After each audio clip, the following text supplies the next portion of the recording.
In July of 2000, a team of historians and political scientists sat down to interview Bob Gates for the George Herbert Walker Bush Oral History Project. Gates was CIA director during Bush's tenure. These were eventful years, and so the men spoke of the Soviet Union, Yugoslavia, Somalia, German reunification, a fascinating insider perspective into the first Bush White House. Amid the interview, historian H. William Brands asks the old spy chief a question many were doubtless curious to know. Was there anybody that George Bush actively disliked? Shamir. Gates, of course, is referring to Yitzhak Shamir, the Israeli prime minister at the time. But I will say this, every president I worked for, at some point in his presidency, would get so pissed off at the Israelis that he couldn't speak. It didn't matter whether it was Jimmy Carter or Jerry Ford or Ronald Reagan or George Bush. Something would happen, and they would just absolutely go screw themselves right into the ceiling. They were so angry, and they'd sort of rant and rave around the Oval Office. I think it was their frustration about knowing that there was so little they could do about it because of domestic politics and everything else that was so frustrating to them. But he did not, I think, care very much for Shamir. I'm trying to think about others, but I can't think of any others. No doubt 2 decades before Bush was even sworn in as president, Lyndon Baines Johnson was feeling just as angry and ineffectual. It was the morning of June 8, 1967. Navy Ensign John Diedrich Scott turned 24 years old. His birthday was business as usual. His crew was stationed in the Mediterranean after having traveled all the way from West Africa. It was an early morning. Just before 4 a.m., he'd get to work. Deck watch. At about the exact same time, a Nord Atlas took to the sky to begin an air reconnaissance patrol. The plane, belonging to the Israeli Air Force, was patrolling along the Mediterranean coast to detect ships beyond radar range. There was only one. It was Navy Ensign Scott's ship. On the bridge, Scott spotted the plane. He grabbed his binoculars to get a better view. A flying boxcar with a double fuselage and twin engines. Just 15 minutes before, Scott had watched the ship's American flag being pulled by the wind. Up in the cockpit of the Nord Atlas, an Israeli naval officer scanned below, serving as an aerial observer. At 5:45, the plane began reporting that the ship was a destroyer. Less than 20 minutes later, though, according to an official Israeli history, the plane reported that it was, in fact, a U.S. Navy supply ship. The observer had even spotted the ship's hull markings, GTR-5, and the plane's crew radioed the information to ground control. Upon landing, the observer was debriefed by a Lieutenant Commander Pinchasi of Air Command, after which, according to an official Israeli inquiry, the identification of the ship was determined to be the U.S. Navy ship Liberty. Hi, my name is GDF, and you can probably tell by the direction that this video is going in that I'm not very advertiser-friendly. For that reason, I rely completely on my patrons, subscribers, and donations. Hours before the attack, Israel knew not only that an American ship sailed nearby, but that it was the spy ship Liberty. Aboard the U.S.S. Liberty was a signals intelligence and cryptology command called the Naval Security Group, an organization which reported to the National Security Agency, the NSA. Outfitted with 45 towering antennas and a satellite dish on the ship's stern which bounced messages off the moon to Washington, the ship's true mission was a poorly kept secret. Ugliest ship in the Navy and the most unusual, and therefore the easiest of all ships to recognize. The ship's captain, William McGonigal, would later testify that the configuration of the ship with unusual mast antennae arrangements had resulted in some surveillance from the Southwest African countries during its first 2 deployments. Its usual stomping grounds. African art and masks decorated the ship's walls. Summer 1967 was supposed to entail steaming off to Angola, Liberia, and Gabon, From the port of Abidjan, however, the ship received new marching orders. Late spring saw things heat up rapidly in the Middle East. Egypt and Israel appeared ever closer to war. The ship was now to sail towards Spain, and finally, off of the Sinai Peninsula. It was here that the Liberty was to listen in on communications flying between the warring parties of the ensuing Six-Day War. Each day, beginning with Israel's preemptive attack on Egypt, the Liberty was sending a steady stream of updates back to Washington about Israel's capturing the Sinai and the West Bank, including the Old City of Jerusalem, in just the first 3 days. The ship was very much not a battleship, and as we shall see, almost completely defenseless. The Liberty carried no cannons and was armed with 4 Browning 50 caliber machine guns. The ship's 4-page gunnery doctrine declared the mounted gun's primary function was to repel boarders, not shoot down fighters. The ship's infirmary was, in turn, not outfitted for war zones. Out of a crew of almost 300, the main ward could accommodate just 4 patients. On a previous cruise, a sailor had to be evacuated to a hospital in Senegal for appendicitis. The examination room, with its lone surgical table, carried sutures and local anesthetic. However, the sailors did not have much reason to believe they'd be targeted for attack by anyone. Its flag flying on its mast, its freshly painted hull markings, its configuration, size, and speed, coupled with the clear weather and lack of surrounding ships, made an attack all the less likely. After all, no nation had ever attacked a spy ship, so the worries were not overt, particularly because the Liberty sailed in international waters. Navy Ensign Scott still had eyes on the plane, and even shot 4 photos with a 35mm camera. The plane circled around several times, then took off in a true direction toward Tel Aviv. A single jet aircraft circled the ship at 8:50. 2 more jets circled 3 times at 10:30. 11 a.m. another plane circled. More planes came at 11:30, 11:45, 12:20, and 12:45. The weather log on the Liberty showed clear skies, calm seas, and excellent visibility north of the Sinai on June 8, 1967. The calm preceded a vicious storm. Just before 2 p.m., Captain McGonigal peered through binoculars from the starboard wing. He spotted a fighter jet. Ensign Patrick O'Malley studied the radar. On the screen were 3 blips. "We've got 3 unidentified vessels, steady bearing, decreasing range, coming right at us." As a captain, I've never seen anything approach the ship this fast. McGonigal turned to Lieutenant Junior Grade Lloyd Painter. "I think they're going to attack." French-made Mirage jets strafed the Liberty. The bridge was first. Rockets and 30mm cannon rounds pummeled the vessel. Shrapnel flew everywhere. And I could see orange flashes just dancing down the deck. Men in the forward gun mounts, both forward gun mounts were literally blown into the air and end over end. The Liberty never stood a chance. From just the first burst of bombs and bullets, the ship's machine guns were destroyed. Antennae were smashed. Basketball-sized craters littered the deck and bridge. McGonigal alerted the crew to increase speed to maximum power, but the jets had blown out one of the ship's 2 boilers. The Liberty's max speed would be just about 13 miles per hour. Jets tag-teamed the ship and attacked it in a crisscross formation. The fighters first strafed the Liberty from bow to stern, targeting the bridge, machine guns, and antennae. With those destroyed or on fire, the attackers crisscrossed the spy ship to target the engine room, the Liberty's heart. The attacks came in waves, about every minute. Radioing for help proved increasingly impossible as the jets targeted each of the ship's 45 antennae. 6 minutes into the attack, the radiomen switched transmitters hoping to get a message out, but the receiver blared feedback noise. Thinking this was just a malfunction, the men were horrified to find the same noise on every frequency, leading the radiomen to conclude that the attackers had jammed the Liberty's communications, since only between the attacks could the operators receive signals. The Mirage fighters were just the beginning. The second phase of the attack saw the fighters replaced by Mystère bombers armed with napalm.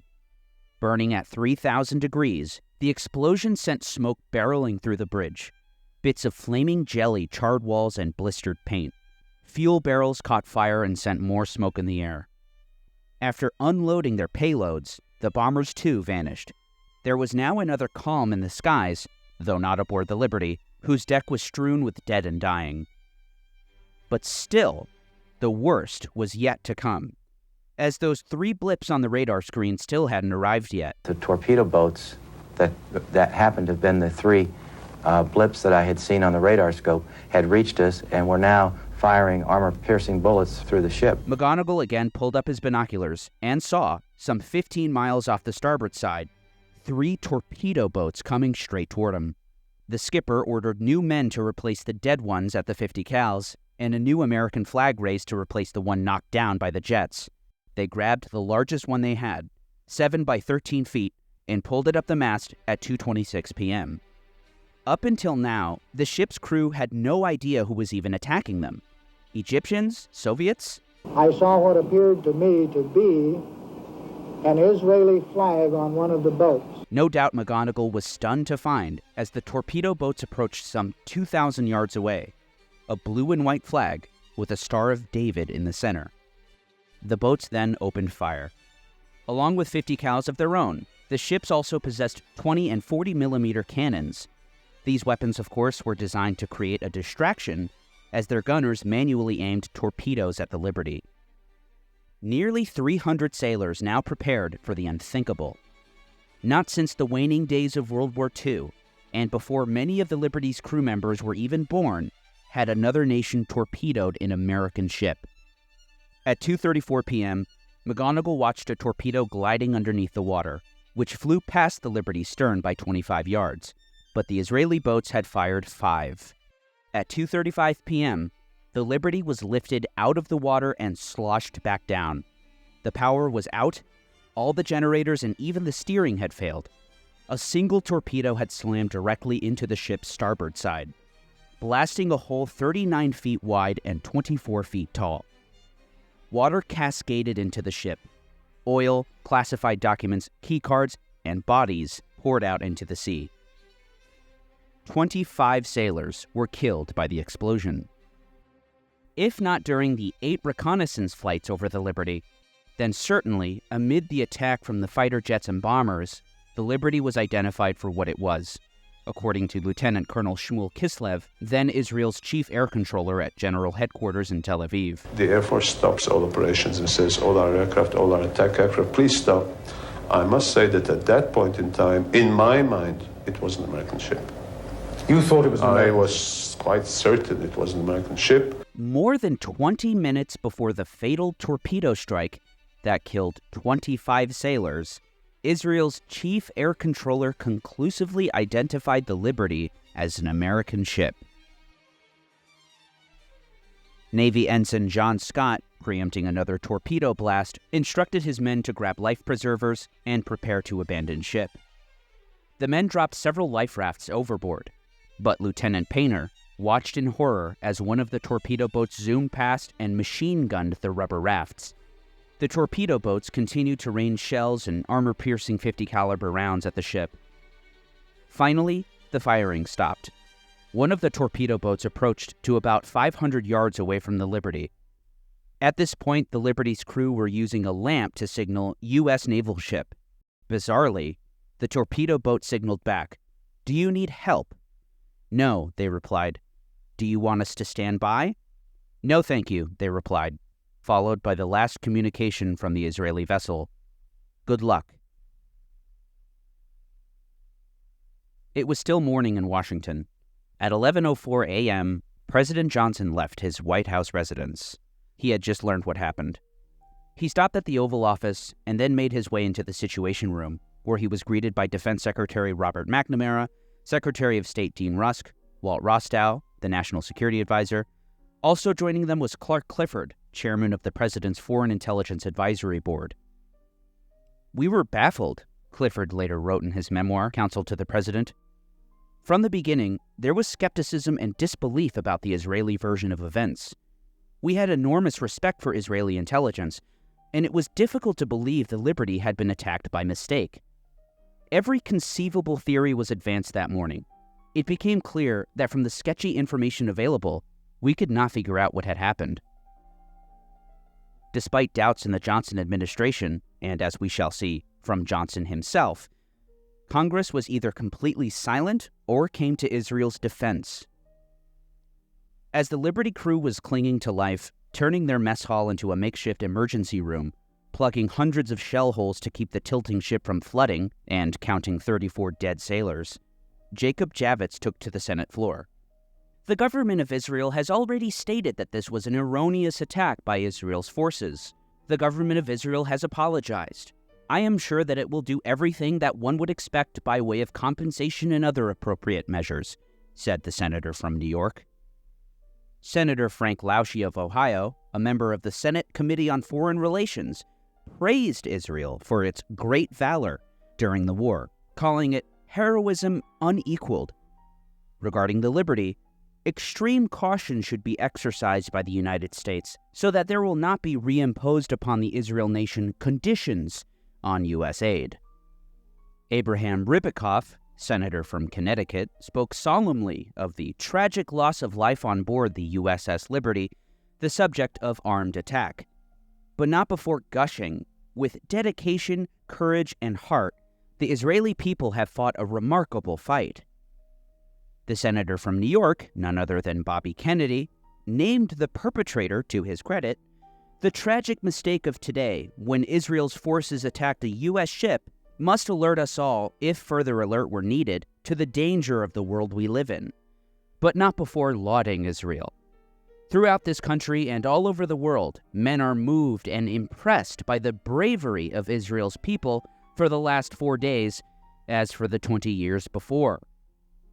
Democrat representative from Illinois, Roman Puchinski, also chimed in from the other side of Congress, again naming the culprit. It was with heavy heart that we learned a little while ago of the tragic mistake which occurred in the Mediterranean when an Israeli ship mistakenly attacked an American ship, followed by an all-too-familiar rhetorical device which endures to the present day. These are the tragic consequences of armed conflict. And that was it. Sure, more than 24 lawmakers took to the floor to applaud Israel for its performance on the battlefield, but not a single other lawmaker mentioned the attack on the Liberty the day that it became public knowledge. Each one of these expressions of sorrow were buried in speeches promoting Israel as an ally and, of course, championing aid to the country. Things didn't change much in this regard even as the facts of what happened came to light. How could this be? The Zionist project to colonize Palestine has existed in its modern form since the first Aliyah in 1882, to the land which was at that point still under Ottoman rule. Indeed, the earliest Zionist lobbies in the United States include the Zionist Organization of America, founded in 1897. With the establishment of the State of Israel, recognized by Harry Truman's government just minutes after the clock struck midnight on May 14, 1948, more lobbies would organize in order to secure aid to the nascent Jewish state. One would be more consequential than any other. It called itself the American Zionist Council.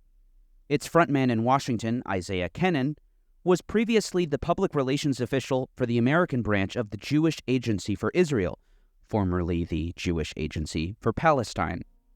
For this work, Kennan registered as a foreign agent in 1947, pursuant to the 1938 Foreign Agents Registration Act. But in 1951, Kennan assumed his new role as a lobbyist. The American Zionist Council's mission was securing aid to Israel. At this point, still economic assistance, since Truman placed an arms embargo on the country calculated to avoid alienating Arab countries.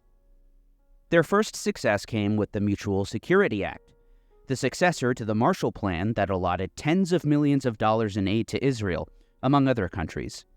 This comprised the first major U.S. foreign aid package to the Jewish state. Kennan carefully crafted a model which endures to the present, and in celebration of the aid package, began sponsoring trips to Israel for members of Congress. Preempting the 1952 election, the American Zionist Council inserted political positions into the campaigns of both the Democrat and Republican candidates for the presidency. pro-Israel positions would be represented across the board. The idea that tax-exempt donations were being used to lobby for aid to a foreign government irked the ensuing Eisenhower administration, writes Middle East policy scholar Stephen Spiegel. The tension between the Eisenhower administration and Israeli supporters was so acute that there were rumors, unfounded as it turned out, that the administration would investigate the American Zionist Council. Therefore, an independent lobbying group was formed within the auspices of the American Zionist Committee. And so, the American Zionist Committee for Public Affairs was born. Kennan would additionally put his background as a journalist to use, founding the Near East Report. Over the years, at the request of the Jewish Agency for Israel made available to the American Zionist Council the sums listed below for subscriptions to the Near East Report.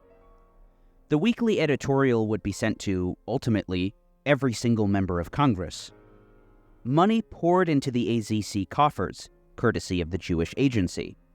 When Executive Vice Chairman Gottlieb Hammer was asked, "Do you know, prior to 1960, approximately how much you supplied to the American Zionist Council?" Hammer responded, "My recollection would be somewhere in the neighborhood of around 600 to 700,000 prior to 1960. Each year, he was asked? Each year, yes, sir.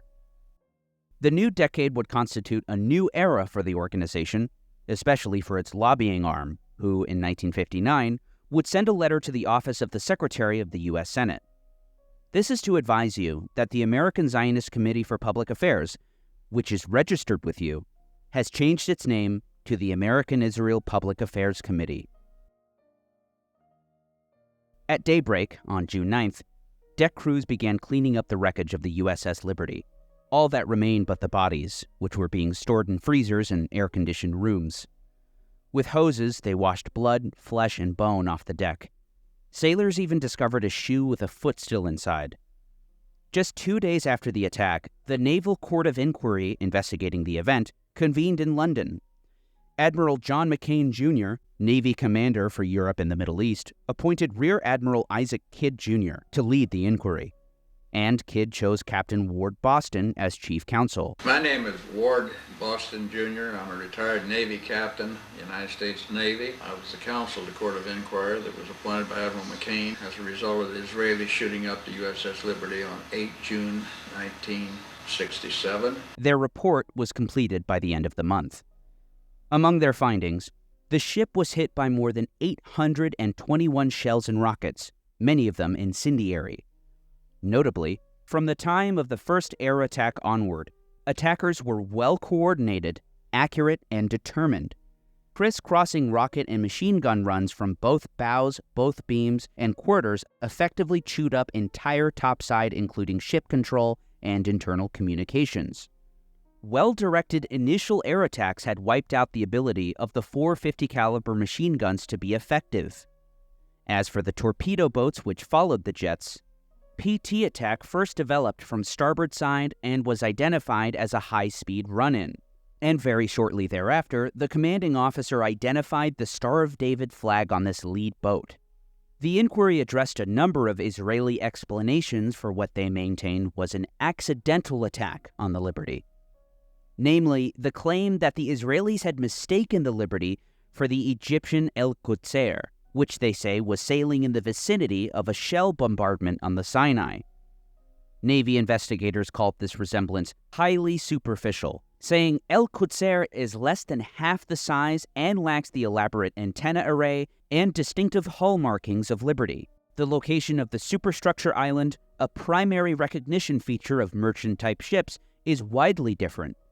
Further, they concluded, it is inconceivable that either the IDF Navy or Air Force would associate Liberty with her 450 caliber machine guns, or El Qudsr armed with 2 3-pounders with a shore bombardment.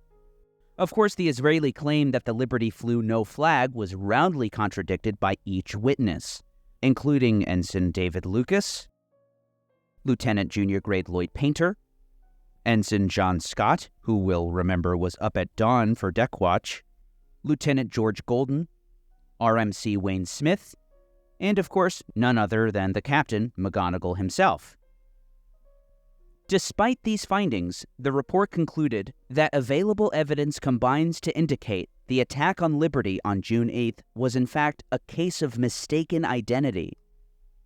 The findings of the report were made in spite of a number of limitations, which would be described in detail in a searing confession by the chief investigators themselves years later. Projections for the 1960s looked promising for the American Zionist Council, and their expenditures for 1962 to 1963 would constitute a media blitz, including a cultivation of editors, TV and radio interviews, positive articles in the Christian press and in academic journals, seminars in universities, distribution of books to libraries, monitoring of Arabs, among other initiatives. But the ambitious American Zionist Council would be cut short in their prime. Or would they? The AZC had caught the attention of the powerful Democrat senator from Arkansas, the chair of the Senate Foreign Relations Committee, James William Fulbright. Beginning in 1961, the Senate committee would charter an investigation into the nature and extent of efforts of foreign governments to influence the content and direction of United States foreign policy. Fulbright wasn't alone in his concerns. In late 1962, Assistant Attorney General J. Walter Yeagley informed his boss, Robert F. Kennedy, that we are soliciting next week the registration of the American Zionist Council under the Foreign Agents Registration Act, since it was reported that the council received over $32,000 in subventions and over $11,000 as a special grant from the American section of the Jewish Agency for Israel. Under the Act, the receipt of such funds from the Jewish Agency constitutes the council an agent of a foreign principal. Shortly thereafter, Mr. Yeagley, on behalf of the Department of Justice, orders the American Zionist Council to register as an agent of a foreign government. Less than 2 months later, 6 weeks to be exact, the American Israel Public Affairs Committee severs itself from the AZC to become its own corporation. However, AIPAC would not register as a foreign agent, despite taking over the entire American Zionist Council's operations. The Fulbright investigation culminates in hearings later in the year, where it is revealed that the Jewish Agency from January 1, 1955 through December 31, 1962, made payments totaling $5,100,000 to the American Zionist Council to carry on activities within the United States. Through its failure to require itemization, the Department of Justice and, therefore, the public was unaware of the public relations activities in the interest of Israel carried on within the United States by the agency. It wasn't until the year 2004 when an aging Ward Boston, the senior legal counsel to the Navy Court of Inquiry into the Liberty attack, gave in to his guilty conscience. In a sworn affidavit that was inserted into the Congressional record, Boston told all. For more than 30 years, I have remained silent on the topic of U.S.S. Liberty. However, recent attempts to rewrite history compel me to share the truth. Boston describes how he was assigned to the job while serving as a captain in the Judge Advocate General Corps. He goes on to list the flaws in the investigation. The late Admiral Isaac Kidd, president of the court, and I were given only 1 week to gather evidence for the Navy's official investigation into the attack, despite the fact that we both had estimated that a proper court of inquiry into an attack of this magnitude would take at least 6 months. Despite these limitations, the pair were able to acquire damning evidence, much of which we went over earlier. The evidence was clear. Both Admiral Kidd and I believed with certainty that this attack, which killed 34 American sailors and injured 172, was a deliberate effort to sink an American ship and murder its entire crew. I recall Admiral Kidd repeatedly referring to the Israeli forces responsible for the attack as murderous bastards. Hammering the point home, the Israeli attack was planned and deliberate and could not possibly have been an accident. I am certain that the Israeli pilots that undertook the attack, as well as their superiors who had ordered the attack, were well aware that the ship was American. I saw the flag, which had visibly identified the ship as American, riddled with bullet holes, and heard testimony that made it clear that the Israelis intended there be no survivors. It was an intended attack deliberate, well-planned, except not well executed because they didn't sink the ship. Not only did the Israelis attack the ship with napalm, gunfire, and missiles, Israeli torpedo boats machine-gunned 3 lifeboats that had been launched in an attempt by the crew to save the most seriously wounded. A war crime. Their superior, Admiral McCain, was adamant that we were not to travel to Israel or contact the Israelis concerning this matter. Finally, Boston writes that the late Admiral Kidd had personally told him that President Lyndon Johnson and Secretary of Defense Robert McNamara ordered him to conclude that the attack was a case of mistaken identity despite overwhelming evidence to the contrary. It's one of those situations where when political action takes over, then you're told by the President of the United States and the Secretary of Defense to keep your mouth shut, don't say anything, and that's a direct order. That the inquiry should have lasted months and not days is evidenced by the investigation of the spy ship Pueblo, captured by North Korea and its crew held hostage for 11 months in 1968. While the Liberty's inquiry lasted 8 days and produced 158 pages of transcripts, the Pueblo investigation lasted nearly 4 months and produced a transcript almost 3,400 pages long. Of course, Boston was far from the only person who felt the way he did. Then NSA Director, Lieutenant General Marshall Carter, commanded the agency which the Liberty reported to. He was never convinced of the official story, telling his interviewer for an oral history, "It couldn't be anything else but deliberate. There's just no way you could have a series of circumstances that would justify it being an accident." So said his Deputy Director of Operations, Oliver Kirby. One shot would be an accident or even one torpedo, but there was damage from all directions. We knew it was deliberate. It was very well planned, premeditated. They knew exactly what they were doing. Assistant Deputy Director of Operations, Brigadier General John Morrison Jr., concurred. "We just couldn't believe that. We knew what the Liberty stood for. We knew what it looked like. It was not a small ship. It was a large ship. They, being a bright bunch of folks, we had to believe that they knew. They saw the silhouette of the ship. They knew when they looked at it what it was. Our flag was flying." Thomas L. Hughes directed the State Department's own intelligence agency, the Bureau of Intelligence and Research. In 6 strafing runs, it appears remarkable that none of the aircraft pilots identified the vessel as American. He'd type in a memo to Acting Secretary of State Nicholas Katzenbach 5 days after the attack. The torpedo boat attack was made approximately 20 minutes after the air attack. The surface attack could have been called off in that time had proper air identification been made. Liberty crew members were able to identify and record the whole number of one of the small, fast-moving torpedo boats during the 2 minutes that elapsed between their attack run and the launching of the first torpedo.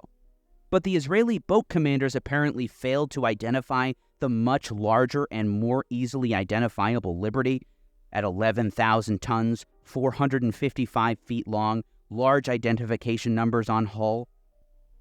Granville Austin was director of the Near East and South Asia office at the Bureau of Intelligence and Research, making him a centrally placed official for intelligence on the attack.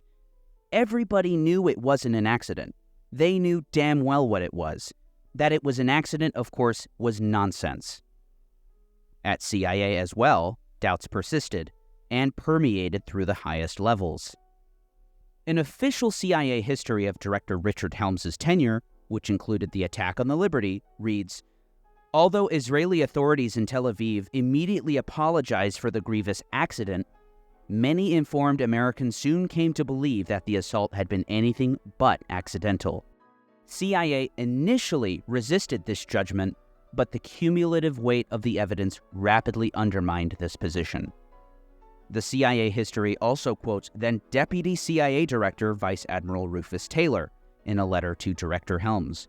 "To me, the picture thus far presents the distinct possibility that the Israelis knew that Liberty might be their target and attacked anyway, either through confusion in command and control or through deliberate disregard of instructions on the part of subordinates." And let's not forget the director himself, who would sit down for his oral history interviews in 1984. About the Liberty, Helms said, "Since this is for the agency's record, I don't think there can be any doubt that the Israelis knew exactly what they were doing. Why they wanted to attack the Liberty, whose bright idea this was, I can't possibly know. But any statement to the effect that they didn't know that it was an American ship and so forth is nonsense. I have always assumed, without knowing the truth of the matter, that somebody in the Israeli hierarchy figured that the ship was monitoring what the Israelis were doing in Syria, and that before they attacked in the Golan Heights, they didn't want the United States to try to stop them from getting on with the job. So the thing to do was to take out this vessel and stop our ability to hear the transmission of their messages. That's just my surmise. A conversation followed by pages and pages of redactions. President Johnson himself reportedly fumed. Less than 2 weeks after the attack, Charles Roberts, reporting for Newsweek, cited a top-level theory that someone in the Israeli armed forces ordered the Liberty sunk because he suspected it had taken down messages showing that Israel started the fighting. President Johnson was the magazine's source. In a seemingly logic-defying twist of fate, the period following June 8, 1967, would be precisely the moment that the real sea change took place in terms of the absolute amount of U.S. aid to Israel. The efforts of the lobby to stifle dissenting views in Congress and to push for the lifting of the arms embargo began to bear fruit. Indeed, just months after the Liberty attack, and with all that had come to light about it, that lobby began pressuring the new Special Assistant for National Security, Walt Rostow, who proved more susceptible to these pressures, and the embargo was lifted. A lobby, as we've seen, that was an entirely foreign creation, set up and seed-funded to advance Israel's interests at the expense of the United States. Indeed, despite Johnson's fury, in which he went so far as to tell Newsweek's Charles Roberts that he believed the Liberty attack was deliberate, he himself caved to the pressure, as documented by Henry Kissinger in a 1969 strategy document. Congress subsequently furnished Israel with its first major arsenal of U.S. weapons, fighter planes, replacing France as Israel's main arms supplier in doing so. Those Mystères and Mirages which strafed and napalmed the Liberty would be swapped with F-4 Phantoms, and soon enough, F-15s and 16s would follow. Approved by a Congress that, it appears, didn't have the excuse of not knowing the obvious. By the end of the month of the Liberty attack, on June 29th, the House heard clearly for themselves the outrage of Representative Craig Hosmer, a Navy reservist who served in World War II. Hosmer was well-versed in ship identification. I can only conclude that the coordinated attack by aircraft and motor torpedo boats on the U.S.S. Liberty, 15.5 miles north of Sinai on June 8th, which killed 34 officers and men of the Navy and wounded another 75, was deliberate. The fact that the U.S.S. Liberty was a victory hull vessel, hundreds of which were produced and used by the U.S. Navy during World War II and since, rules out the possibility of mistaken identity. Every ship recognition book in the world has for years identified the characteristic victory hull and superstructure of the U.S.S. Liberty as U.S. Navy property. Thomas Abernathy took the floor moments later. The Democrat representative from Mississippi spoke candidly. I have heard members of this House and many, many others say that if this had been done by others, the leaders of our government would have moved in with sternness and appropriate demands or even retaliatory action. Regardless of who is responsible, friendly or unfriendly, when American sons are unnecessarily killed by unprovoked military attack, even in a case of mistaken identity, Uncle Sam, as a rule, demands to know why, and ordinarily, we do not stop with just a demand. The ship was well marked, so said the Pentagon. Its name was painted on its stern. U.S. letters and numbers were on its bow. The day was clear, and it was distinctly flying the flag that you and I stood here and so praised and respected just a few days ago on Flag Day. What complaint have we registered? What has Washington said? To tell you the truth, this great capital, as well as this great government, if it can still be called great, was and is as quiet as the tomb regarding this horrible event. Few other elected leaders said or did anything. Of the 435 House members, Only Hosmer and Abernathy spoke out during the 3.5 hours that legislative body met. No one in the Senate, which met for less than 2 hours, mentioned the attack. It's not a mystery as to why. The reason for such silence from Congress, and for, not to mention, impunity from consequence, from the invasions of Lebanon, siege of Beirut, the occupation, annexation, and apartheid in the Palestinian territories, the continued genocide in Gaza, or from the very outset, the deliberate attempt to sink an American ship and its crew, the reason for such total impunity was there all along for everyone to see. That a foreign government has operated freely through its agents in the American democratic system.